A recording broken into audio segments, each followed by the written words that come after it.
Treaty of Waitangi was ratified at the Kohimarama Conference in Auckland on 10th of July, 1860. Chiefs from all over New Zealand came to discuss and debate and reflect.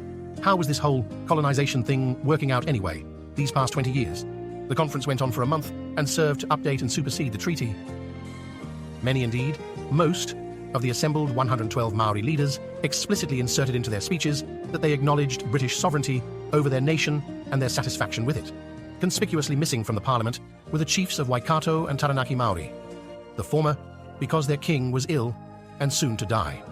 The Taranaki were apparently in the midst of pandemic, but they were also close to being in armed conflict with the state. Kohimarama was a big deal, but you'll barely see it mentioned in the government-sponsored history books. It's one thing to believe that 1840 Maoris didn't know what a treaty really meant, but it's another to revisit the agreement 20 years later with hindsight and ratify it anew. This was done in 1860 and again at Kohimarama in 1868.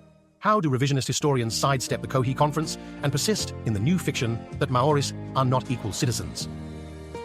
That they are citizens plus, with special race-based rights, flies in the face of the treaty and its subsequent revisitations in conference.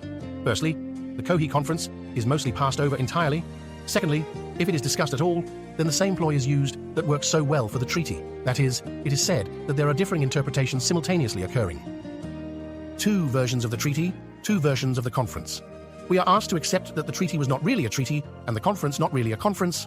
No meeting of minds, no understanding reached, rather, two groups talking past each other, saying and hearing what they wanted to hear, but in the same place and time, alongside one another, for weeks at a time. This is the sort of baloney that our democracy is based on.